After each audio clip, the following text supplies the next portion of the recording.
తెలుగువారి ఆత్మగౌరవాన్ని మరోసారి ఢిల్లీలో తాకట్టు పెట్టారంటూ ఫైర్ అయ్యారు ప్రత్యేక హోదా సాధన సమితి అధ్యక్షులు చలసాని శ్రీనివాస్.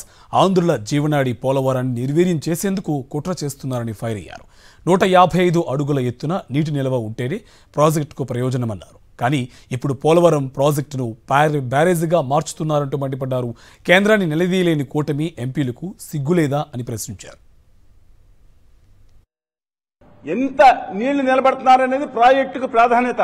150 అడుగులు నీళ్లు నిలబెడితేనే 194 టీఎంసీలు నిలవ ఉంటుందండి.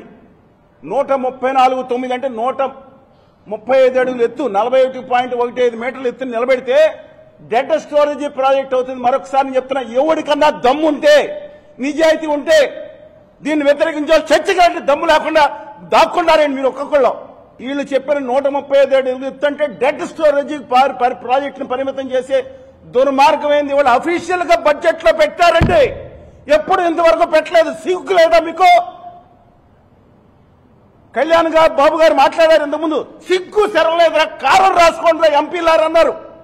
నేను మాట్లాడింది కదా, ఆయన మాట్లాడారు. ఇప్పుడు నేను అడుగుతాను, సిగ్గు శరం కారం ఉప్పు ఉందని ఆయన యాడ్ చేస్తున్నా. కళ్యాణ్ బాబు గారు మాట్లాడిన దానికి ఈ ఎంపీలు ఏం చేస్తున్నారండి?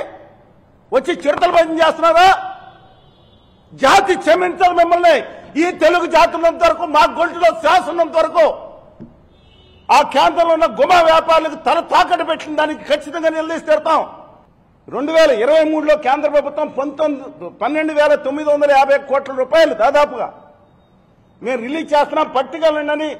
కానీ మీరు 30,000 కోట్లకు లిమిట్ అయి ఒప్పుకుంటారా లేదా మీ మీద ఏమన్నా చర్య తీసుకోండి అని ఏమన్నారో తెలీదు. అలాగే జగన్మోహన్ రెడ్డి గారు కూడా ఒప్పుకోలేదు.